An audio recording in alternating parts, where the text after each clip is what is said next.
what we have here, a new package. I wonder what's inside.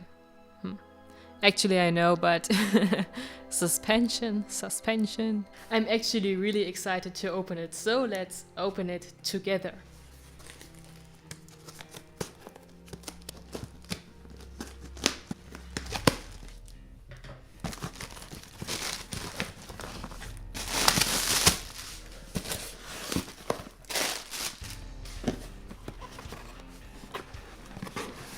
Let's see what we have here. A new pedal. It's a Harley Benton effect pedal I got from Thomann. And this year, as I'm playing in 2 bands, I want to build up my own pedal board. And so I decided to start a series where I test out some pedals, and in the end I will decide whether this pedal will make it to my pedal board. This first episode is created in cooperation with Thomann, and they have been so kind to send me this first pedal to me. Let's test it out together. I will just open it up now.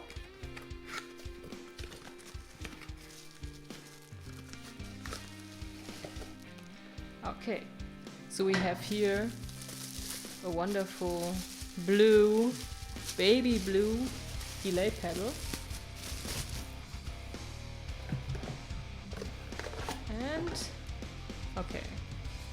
And here we have the user's manual. The design is pretty simple.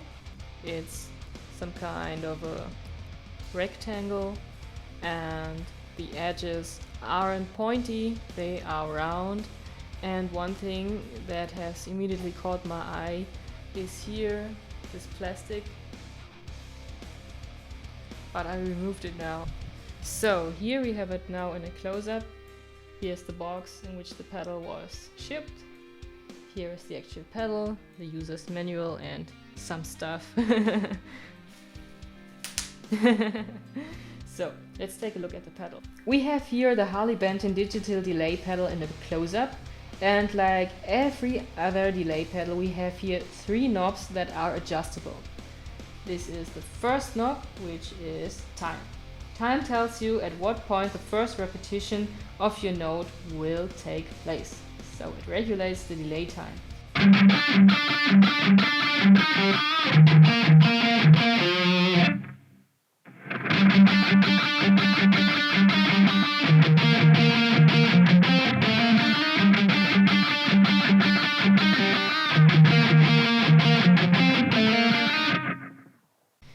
When you check the Thomann side, this pedal has a range from 25 to 600 milliseconds.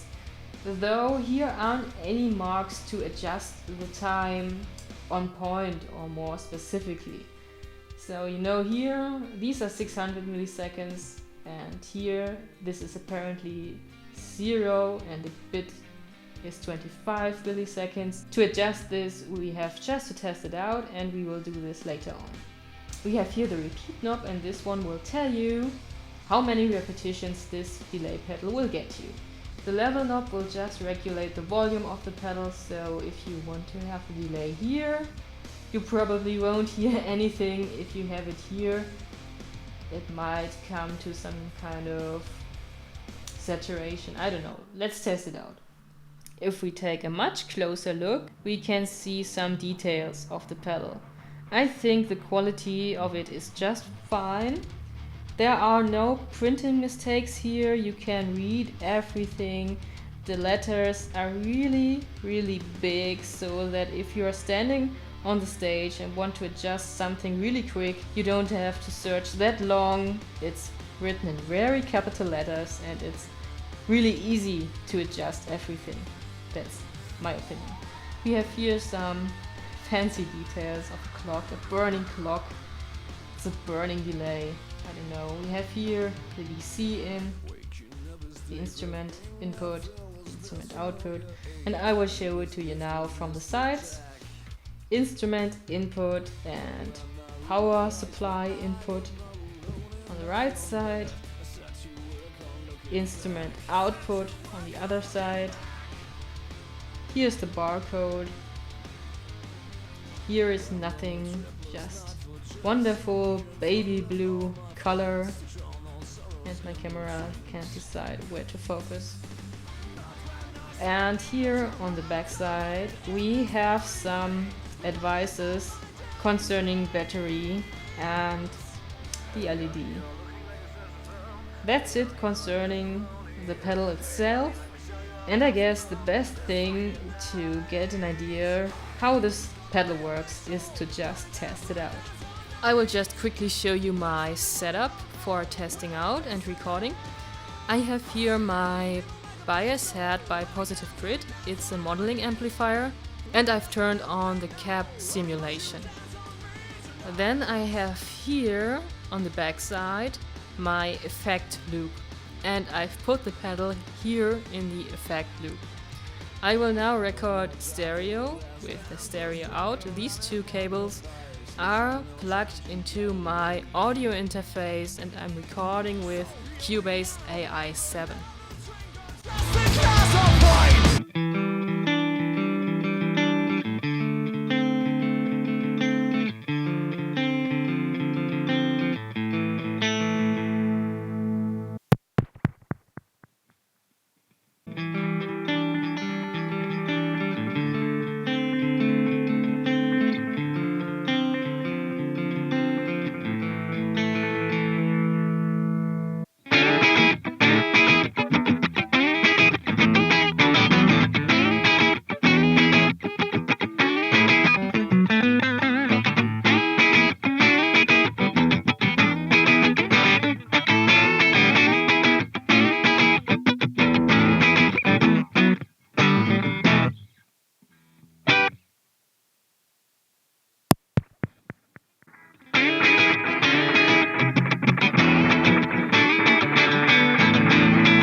Here I am. I've done all the tests I wanted to do. I played some clean and heavy stuff I'm practicing at the moment, and I have my own opinion about this pedal. At this point I want to mention that this pedal only costs 30 euros, and before I say anything about pros and cons, I want to hear your opinion. Put it in the comments below to tell me what you think of this pedal. I can recommend this pedal to all beginners who want to test out what pedals actually do to your guitar sound, and those who want to start out building their own pedal board without knowing what effects to get. For 30 euros you get a good digital delay pedal, whereas I would say it's more an analog delay, as the sound that is repeated is a bit decreased in quality. It's doing its job, you can adjust it enough, but you have to invest some time to get to know the pedal and to know how it works. For me, I spent now 2 hours and I'm getting close to the sound I want to get. Nevertheless, it's a bit annoying that you cannot adjust it by marks here on the knobs, like 600 milliseconds here, 25 here. Something that marks where I am could be really handy, but I think not every delay pedal has it, and maybe I'm just too whiny, as this is the first pedal I'm actually testing out. Basically, it's really easy to use. I think everything stands here big enough how to adjust it. It's of good quality, it's metal, and also the knob to turn it on and off works fine. The only thing that annoys me is that the power supply plug-in thingy is here on the side, whereas on many other pedals is on the front, but that's a matter of taste. Those who expect something extraordinary, don't expect something extraordinary for 30 euros. It has some problems with constructing noise if you haven't a noise gate. It also has the saturation problem. When you're turning up these two knobs, it gets into an endless loop with a lot of saturation, and turning it on and off doesn't even help.